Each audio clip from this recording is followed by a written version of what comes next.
আমি আজকে কোর্টে যাই নাই, কাজ ছিল। তো এখন ভাবলাম একটু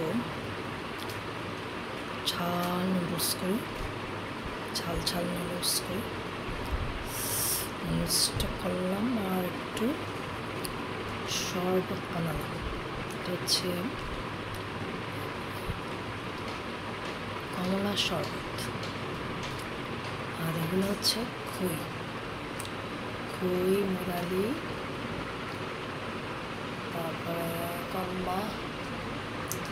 এগুলো আমার খুবই পছন্দের জিনিস, সেজন্য আমি এগুলো ঘরে রাখি।